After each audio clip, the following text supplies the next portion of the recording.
Hello అండి.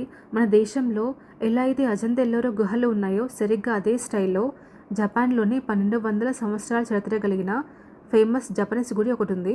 ఇది ఉత్సునోమియా సిటీలో ఉన్న ఓయాకనన్ టెంపుల్. ఈ గుడిని నిర్మించడానికి ఒక పెద్ద అగ్నిపర్వత లోపలికి వెళ్ళి సహజంగా ఉండే రాతి గుహలను అద్భుతమైన గుడిగా చెక్కారంట. ఈ గుడిని చూడగానే మీకు సాధారణ జపనీస్ గుడిలా కనిపించవచ్చు. కానీ ఇక్కడ చూస్తున్నారా, లక్ష్మీదేవి విగ్రహం ఉంది. ఇప్పుడు మీరు చూస్తున్న దేవత సరస్వతి దేవి. ఇంకా ఇక్కడ కొందరు దేవుళ్ళ విగ్రహాలు ఉన్నాయి కదా, ఇందులో బ్రహ్మదేవుడి విగ్రహం కూడా కనిపిస్తుంది, గమనించండి.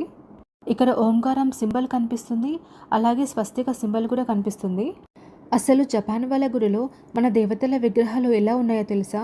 ఈ రాతి గుడికి మన భారతీయ శిల్పకళకు ఉన్న బంధం ఏమిటి? ఈ పూర్తి విషయాలు ఈరోజు మనం ఈ వీడియోలో తెలుసుకుందాం. ఇది క్రీస్తు శక 810వ సంవత్సరంలో నిర్మించబడిన బుద్ధుడి ఆలయం. ఈ గుడిలో మెయిన్గా కొలిచేది కనన్ దేవుడిని. ఈ కనన్ దేవుడు యాక్చువల్లీ మన ఇండియన్ దేవుడు అంట. ఈ దేవుడి పేరు అవలోకిటేశ్వరుడు.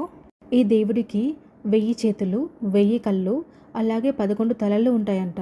సమస్త జీవుల దుఃఖాలను పోగొట్టి అత్యంత దయాగలిగిన దేవుడిగా ఈ దేవుడిని కొలుస్తారంట. మన దేశంలో 7వ శతాబ్దం నుంచి 12వ శతాబ్దం వరకు ఈ దేవుడికి చాలా గుడులు ఉండేవంట. ఎప్పుడైతే 12వ శతాబ్దంలో మన దేశంపై దండయాత్ర జరిగిందో, ముఖ్యంగా నలంద విశ్వవిద్యాలయంపై దండయాత్ర జరిగిందో, నిదానంగా ఈ దేవుడి గుడులు తగ్గుతూ చివరికి గుడులని అంతరించిపోయాయంట. చైనాలో ఎంతో ఫేమస్ అయిన ఈ చేతుల నృత్యం ఉంది కదా, ఇది మెయిన్ చేసేది దేవుడి కోసమే అంట.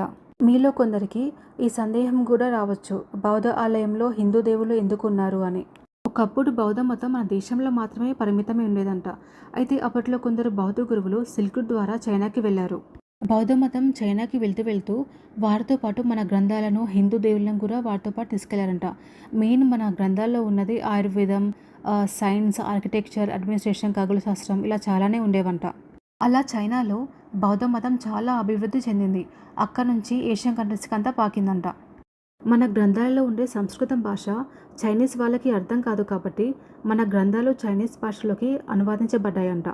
అలా మన హిందూ దేవుళ్ళు, మన దేశ గ్రంథాలు చైనా నుంచి కొరియాకి, కొరియా నుండి జపాన్కి వచ్చాయంట.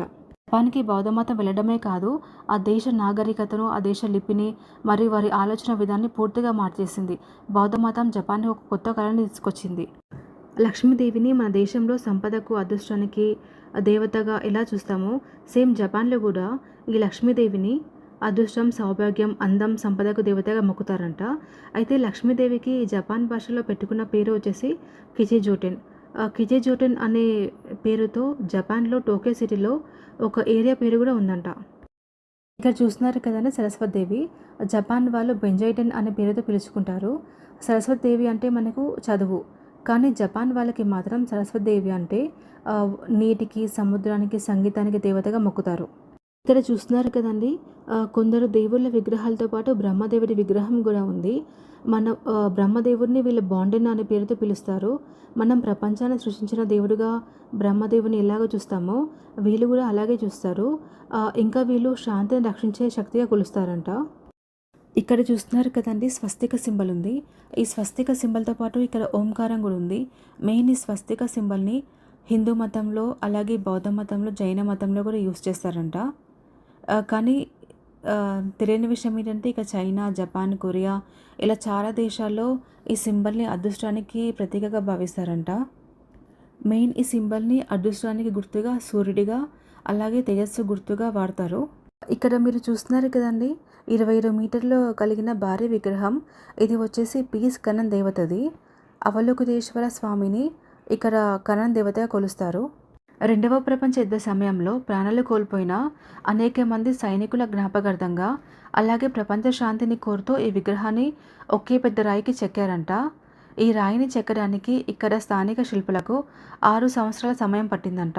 నేను మెయిన్ ఈ వీడియో చేయడానికి కారణం మతం గురించి చెప్పడం మాత్రం కాదండి. మన భారతీయ సంస్కృతి, మన భారతీయ జ్ఞానం వేల సంవత్సరాల క్రితమే సముద్రాలు దాటి పరాయి దేశాలకు ఎలా వ్యాపించిందో అని చెప్పడానికి.